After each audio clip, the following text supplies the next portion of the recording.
Hello students, मैं खालिदा आप सबको अपनी साइंस क्लासेस चैनल में स्वागत करती हूं। आज हम एनसीईआरटी साइंस क्लास 6 की चैप्टर नंबर 4 पढ़ाऊंगी। इससे पहले हम लोग 3 चैप्टर देख चुके हैं। जिसने नहीं देखे वह देख ले।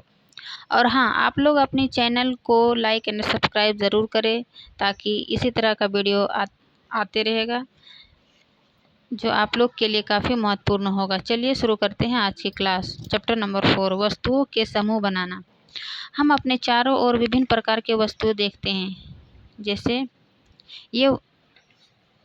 ये वस्तुएं जो है पदार्थों से मिलकर बना होती है। पदार्थ क्या है? जो स्थान घेरता है, जिसका निश्चित आयतन होता है, वो क्या है? पदार्थ कहलाता है। पदार्थ भी कई 3 प्रकार के होता है, ठोस, द्रव और गैस। ठोस जिसका आकार और आयतन निश्चित होता है वो ठोस कहलाता है। जैसे कांच, बर्फ, लकड़ी, बर्फ का टुकड़ा।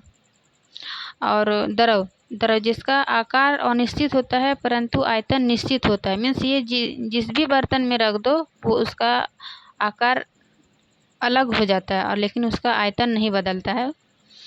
जैसे पानी, तेल, अल्कोहल। फिर गैस जो है जिसका आकार और आयतन दोनों अनिश्चित होता है। जैसे हम वायुमंडल में उपस्थित हवा, ऑक्सीजन, कार्बन डाइऑक्साइड आदि। इस प्रकार हम देखते हैं कि हमारे चारों ओर की वस्तुएं जो अनेक पदार्थों से मिलकर बना होती है वह पदार्थ क्या है? ठोस, द्रव या गैस। और अब हम देखते हैं कि हमारे चारों ओर की वस्तुएं एक अथवा एक से अधिक पदार्थों से बनी होती है। ये पदार्थ कांच, धातुएं, प्लास्टिक, लकड़ी, रुई, कागज, पंख अथवा मृदा हो सकती है। और प्रत्येक पदार्थ की आकृति, रंग तथा गुण अलग अलग होती है। मीन्स इसका आकार अलग है। आकार मीन्स जैसे ये ग्लास का गोलाकार है, कुछ त्रिभुजाकार है, कुछ आयताकार है। तो इनमें आकृति अलग अलग होता है तथा रंग भी अलग अलग होता है। जैसे ब्लू, लाल, पीला, हरा, नीला। फिर इसका गुण अलग अलग है। इनसे कांच का गुण अलग है, लोहा का गुण अलग है, मृदा का गुण अलग है। तो इस प्रकार हम देखें कि हमारे चारों ओर की वस्तुएं अलग अलग पदार्थों से मिलकर बनी होती है, जिसकी आकृति, रंग तथा गुण अलग अलग है। चलिए अब हम चलते हैं पदार्थों के गुण। नेक्स्ट हेडिंग की ओर लिखा है पदार्थों के गुण। तो पदार्थों के गुण क्या क्या होता है? सबसे पहले हम देखते हैं कि दिखावट। इसकी दिखावट कैसे होती है?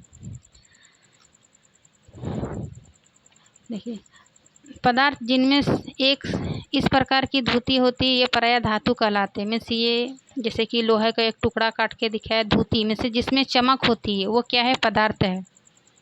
जैसे लोहा, तांबा, एल्युमिनियम तथा सोना, ये धातुओं का उदाहरण है। इसको काटने पर चमक होती है और जो जिसमें चमक नहीं होती वो धुतीहीन पदार्थ होते, मीन्स अधातु होते हैं।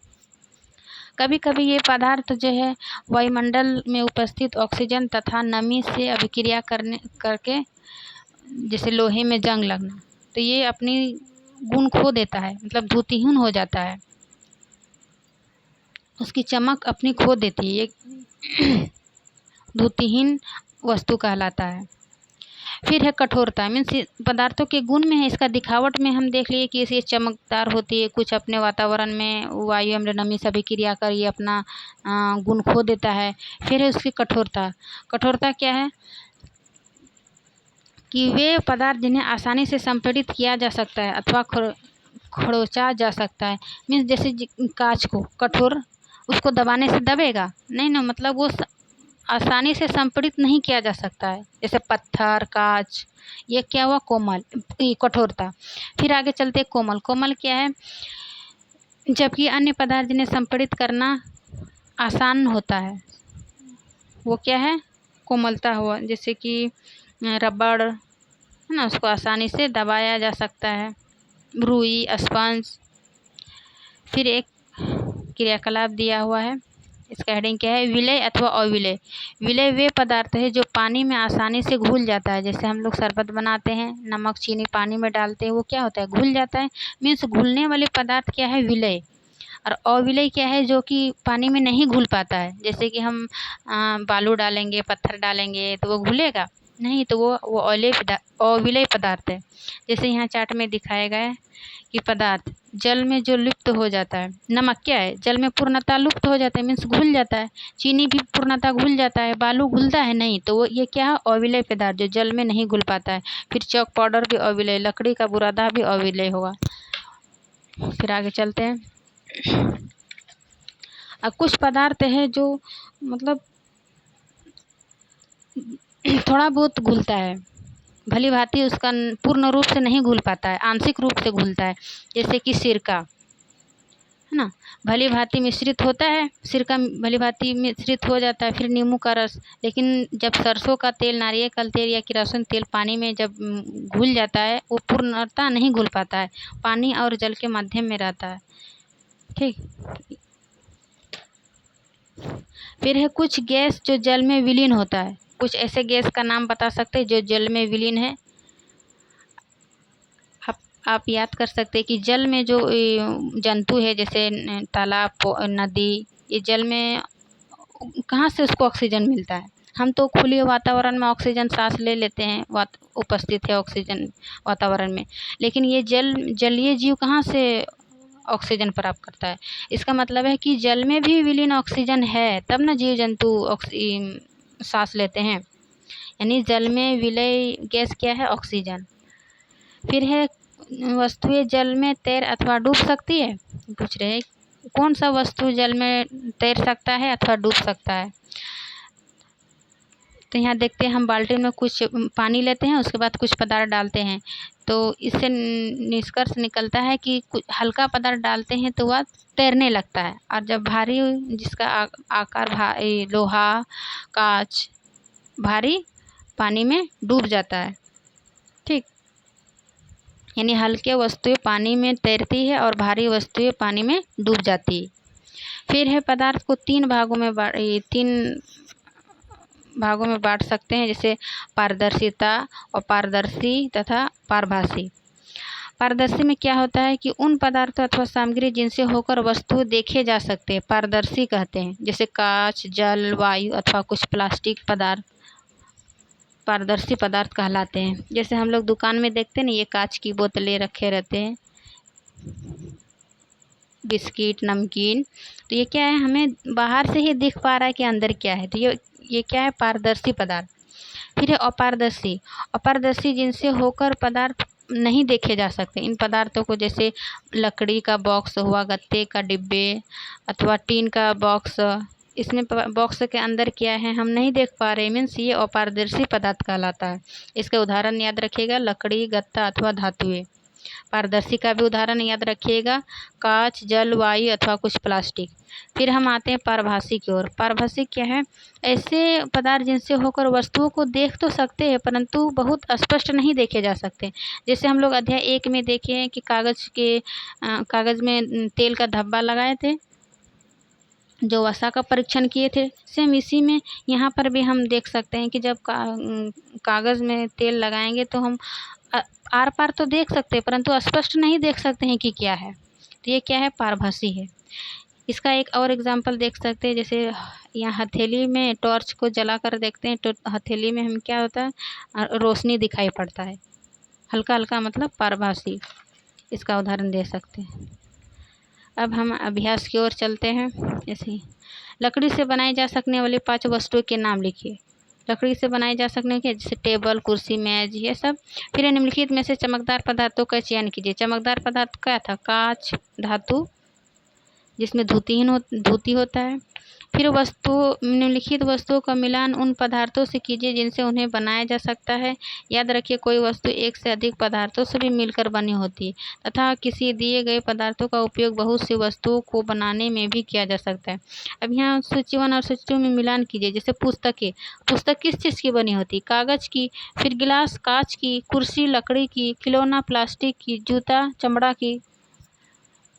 हम जो आसपास देखते हैं वही है पदार्थ, वस्तु। अब नीचे दिए गए कथन सत्य है अथवा असत्य, इसका उल्लेख कीजिए। क्या है, पत्थर पारदर्शी होता है, नहीं, जबकि कांच अपारदर्शी है तो मीन्स उसका उल्टा है, तो ये क्या हो गया, गलत। फिर है नोटबुक में धुती होती है जबकि रबड़ में नहीं होती, सही। चौक जल में विलीन हो जाता है, नहीं। लकड़ी का टुकड़ा जल में तैरता है, हाँ, इसका हल्का होता है लकड़ी का टुकड़ा तो जल में तैरेगा। चीनी जल में विलीन नहीं होती, गलत, जबकि चीनी जल में पूर्णतः विलय होता है। तेल जल के साथ मिश्रणीय है, हाँ। बालू जल में निसादित हो जाता है, बालू जल में निषादित मतलब नहीं घुलता है, वो नीचे बैठ जाता है बालू, वही हुआ निषादित। सिरका जल में विलीन हो जाता है, हाँ। फिर है कुछ नीचे कुछ वस्तुओं अथवा पदार्थों के नाम दिए गए हैं, क्या है, इन पदार्थों को क्या करना है, मतलब इसकी आकृति पहचानना है, कौन सा गोल आकृति है अथवा अन्य आकृति है, कौन सा खाद्य है अथवा अखाद्य है। फिर जल में तैरने वाली जिन वस्तुओं से आप जानते हैं उनकी सूची बनाइए, जांच कीजिए कि देख सकते हैं क्या वे तेल अथवा मिट्टी के तेल पर तैरती है। इस पानी में डुबा के देखना है कि कौन सा तैरता है कौन सा नहीं तैरता है। फिर निम्नलिखित में से समूह में मेल ना खाने वाला ज्ञात कीजिए। इनमें से कुर्सी, पलंग, मेज, बच्चा, अलमारी, तो ये क्या है, कई मतलब पदार्थों से मिलकर बनी वस्तुएं है, लेकिन बच्चा तो ये लिविंग है, तो इनमें अलग कौन सा है वही चुनना है। समूह मेल ना खाता है मतलब जो अलग है, बच्चा। फिर गुलाब, चमेली, नाव, गेंदा, कमल, ये सब क्या है, फूल है, लेकिन नाव क्या है, ये एक वस्तु है, तो ये अलग हो जाएगा। फिर एल्युमिनियम, आयरन, तांबा, चांदी, रेत, ये सब क्या है, धातु है, एल्युमिनियम, आयरन, तांबा, चांदी, लेकिन रेत, बालू, ये अलग है। चीनी, नमक, रेत, कॉपर सल्फेट, ये चीनी, नमक, कॉपर सल्फेट, ये रेत, ये वस्तुएं है, ये चीनी, नमक, कॉपर सल्फेट, ये अलग है। इस प्रकार हम समूह में मिलान अलग कर सकते हैं। इस प्रकार ये चैप्टर आपका ख़त्म हो गया। चलिए अब हम अपने शॉर्ट नोट्स की ओर,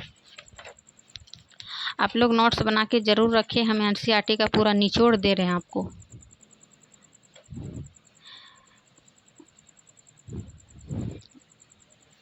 वही वस्तुओं के समूह बनाना में देखिए हमारे चारों ओर की वस्तुएं अनेक प्रकार से बनी होती हैं, इन सभी वस्तुओं की आकृति, रंग, जो हम पूरा डिटेल में एनसीईआरटी देखे, फिर हम उसका शॉर्ट नोट्स देख रहे हैं। वस्तुएं, पदार्थ तीन प्रकार, ठोस, द्रव, गैस। पदार्थ के गुण, पदार्थ के क्या क्या गुण होते हैं, उसके दिखावट, सबसे पहले हम देखें उसके दिखावट होता है। फिर कोमल पदार्थ, ठोस पदार्थ, धातु क्या है, विलय पदार्थ, पारदर्शिता, पारदर्शित, अपारदर्शी, पारभासी।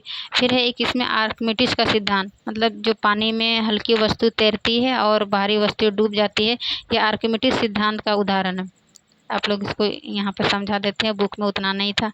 जब कोई वस्तु किसी द्रव में पूरी अथवा आंशिक रूप से डुबाई जाती है तो उसके भार में कमी का आभास होता है। जैसे हम लोग प्रैक्टिकल करके देख सकते हैं, जैसे बाल्टी में पानी रखे उसमें बोतल डुबाइए तो ये क्या होगा, पूरी अथवा आंशिक रूप से नहीं डुबा जाती, उसके भार में कमी का आभास होगा। जब हम उसको दबाव डालते हैं तो उसका भार में कमी होता है, क्यों, क्योंकि भार में आभासी कमी वस्तुएं द्वारा हटाए, यानी द्रव को जो हटाते हैं उसके भार के बराबर होता है। इसे आर्किमिडीज का सिद्धांत कहते हैं। इसका अनुप्रयोग निम्न प्रकार से, जैसे लोहे की छोटी गेंद पानी में डूब जाती है अथवा बड़ा जहाज कैसे तैरता है, जबकि दोनों लोहे का है, क्योंकि जहाज द्वारा जो विस्थापित मतलब हटाया गया जल, वो जल का भार उसके भार के बराबर होता है, इसलिए जहाज नहीं डूबता है और लोहे की गेंद डूब जाती है। इस प्रकार ये आपका वीडियो समाप्त होता है। चलो वीडियो अच्छी लगी तो लाइक एंड सब्सक्राइब ज़रूर करें। चलिए मिलते हैं नेक्स्ट वीडियो में।